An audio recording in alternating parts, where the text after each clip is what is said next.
All right, and thank you for joining us. As you know, we have topics that we go through every week, and this is another topic that we were going to go through that my brother just spit out, and I was like, we definitely need to talk about that.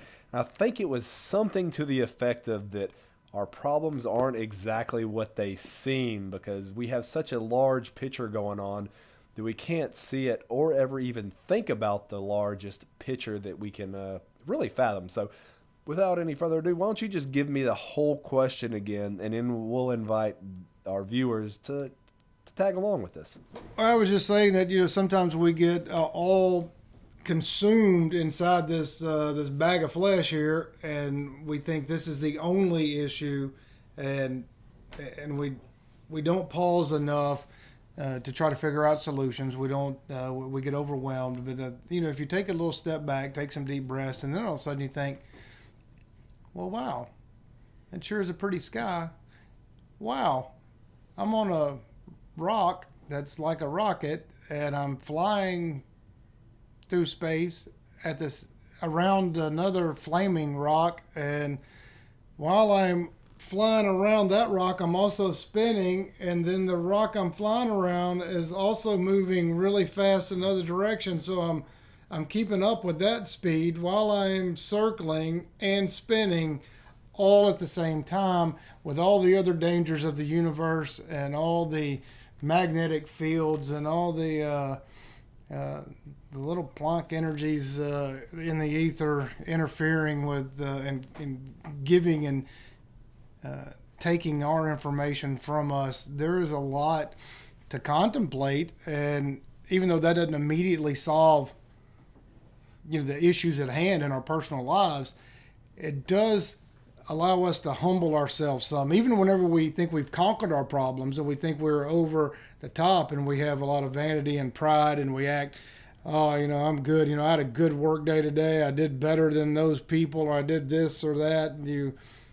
It's probably a good idea to go jump on a hammock or lay a blanket down on the grass and look up and just know, hey, if you're up there, you can't see me, and I'm on this rock spinning and orbiting and moving through the universe really fast, and you can't see me from up there. So, hey, put yourself in check. Yep, that's an interesting thought.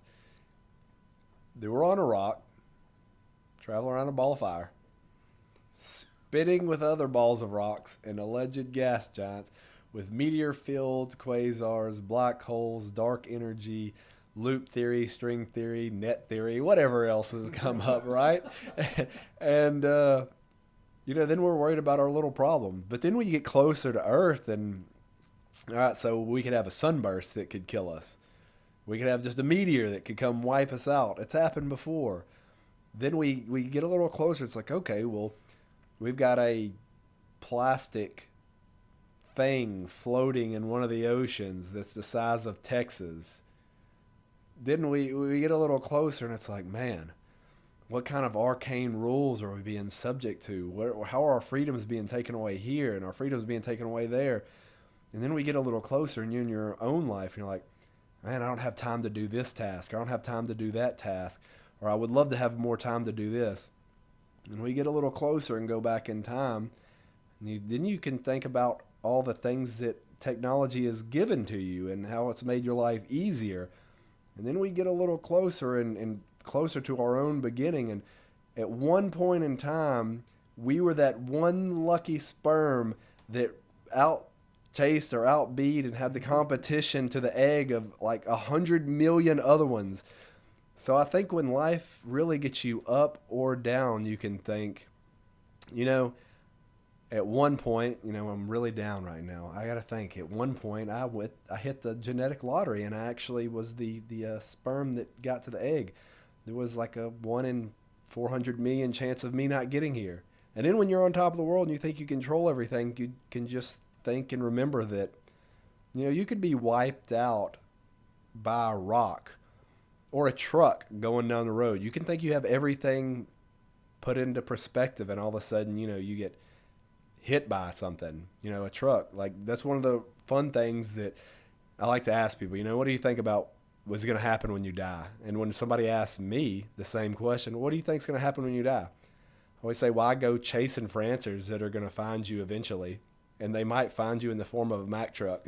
Or anything. It really could. We're flying around a rock, and there are billions of other rocks. We fly through rocky belts, and somehow we don't. Trillions, not billions, trillions.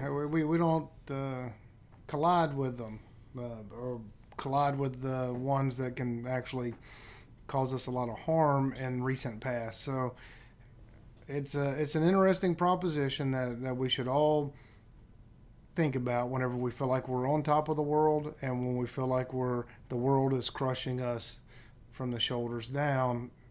Just take a step back and say, hey, I have the ability to think. I have the ability to critically think. More than likely, I have some sort of support structure around me that I can get through any problem. Or I have the same setup. I would even consider you if I got on a high horse that, hey, I did the best permaculture ever. I got our aquaponics system. I invented all sorts of things, and I'm just smarter than you. If I started acting like that, I would expect the people closest to me to go, hey there, big boy, why don't you go find that hammock and look up and remember you're just a little nothing flying around on a rock. Because it goes both ways, whether you're on the bottom or the top or in the middle. You just really have to understand that, hey, we are here. We are not, we're not in that bad of shape. And, most of it, there are some really extreme cases around the world. If you can watch this video, you are most likely in really good circumstances as the world's population goes. That's true. So anyway, that was my thought, is that it's just another way, another tool for us to utilize in the spiritual tool belt of, hey, I need to check my vanity and my pride, or, hey, life is just caving in on me. How can I not get so overwhelmed by it? It's just another little tool to let us pause, take a deep breath, and start to figure things out. And that was it. Well, then that would be a real short topic then. I thought we had more to go than that. I mean, we had a good time doing that, but I mean, no. Well, I hope everyone enjoyed our short little video. So you can find us on Rumble, Odyssey, BitChute, and of course the Communist Tube. Have a good day.